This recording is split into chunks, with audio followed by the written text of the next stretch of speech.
حدیث مبارکہ میں آتا ہے کہ ایک مرتبہ نبی علیہ السلام کا پتہ نہیں چل رہا تھا کہ محبوب علیہ السلام گھر میں ہیں یا کہیں باہر ہیں، تو صحابہ کرام تو بہت فکر مند رہتے تھے، چونکہ مدینہ طیبہ میں باہر سے کافر بھی آتے تھے تو خدشہ تھا کہ کوئی کاروائی نہ کر دے۔ تو ابو ہریرہ کہتے ہیں کہ ہم لوگ فکر مند ہوئے کہ نبی علیہ السلام گھر میں بھی نہیں، کہاں ہیں، ہم تلاش میں نکلے تو کہتے ہیں کہ ایک انصار کا باغ تھا کھجوروں کا، میں اس باغ میں گیا، دروازہ تو تھا دوسری طرف، اس کا جہاں سے پانی نکلتا تھا نا وہ ذرا سوراخ بڑا تھا، میں اس سوراخ کے اندر سے جو ہے نا باغ کے اندر چلا گیا، تو میں نے دیکھا کہ نبی السلام تشریف فرما ہے،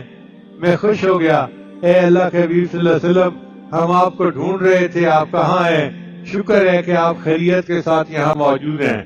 تو نبی السلام نے فرمایا ابو ہریرہ، ابھی میرے پاس جبریل علیہ السلام آئے تھے اور انہوں نے یہ خوشخبری دی کہ آپ کی امت کا جو بندہ کلمہ پڑھے گا اللہ تعالیٰ قیامت کے دن اس کے گناہوں کی بخشش فرما دیں گے۔